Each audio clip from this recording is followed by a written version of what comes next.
Oke. Jadi apapun harus dipertanyakan.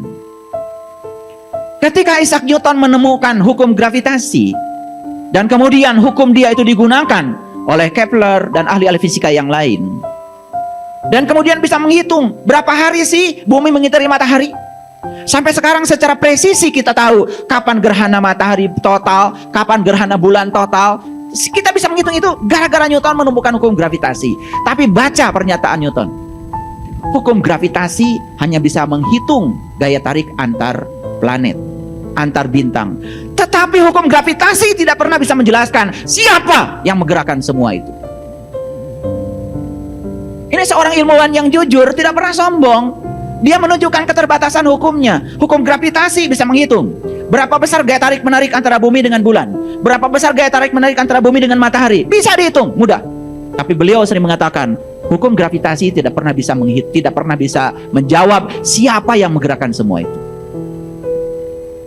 Medan gravitasi ada di sini. Buktinya benda apapun di sini kalau dilepaskan jatuh ke bawah. Kita cuma melihat benda jatuh ke bawah. Tapi mengapa jatuh ke bawah? Siapa yang menggerakkan semua itu? Tidak bisa. Setinggi-tingginya orang belajar fisika, ya, sampai hari ini belum bisa menjelaskan apa itu yang disebut dengan medan gravitasi. Tidak ada.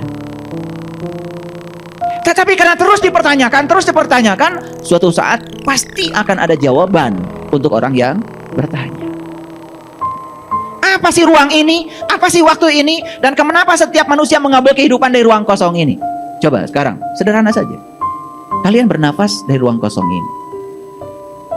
Dan mengembalikan nafas pada ruang kosong ini. Pernah bertanya nggak? Apa sih sesungguhnya ruang kosong ini? Nggak pernah bertanya. Makanya melihat ruang kosong, ya molopong saja kosong. Seperti kosongnya otak kita. Seperti kosongnya kesadaran kita. Lalu cuap-cuap di mana-mana seperti orang yang sadar. Meracuni orang-orang yang tidak sadar. Sementara dia yang berbicara pun dalam keadaan tidak sadar. Bayangkan, orang yang tidak sadar bicara tentang ketidaksadarannya pada orang yang sama-sama tidak sadar. Bukankah dia sedang menyebarkan virus ketidaksadaran?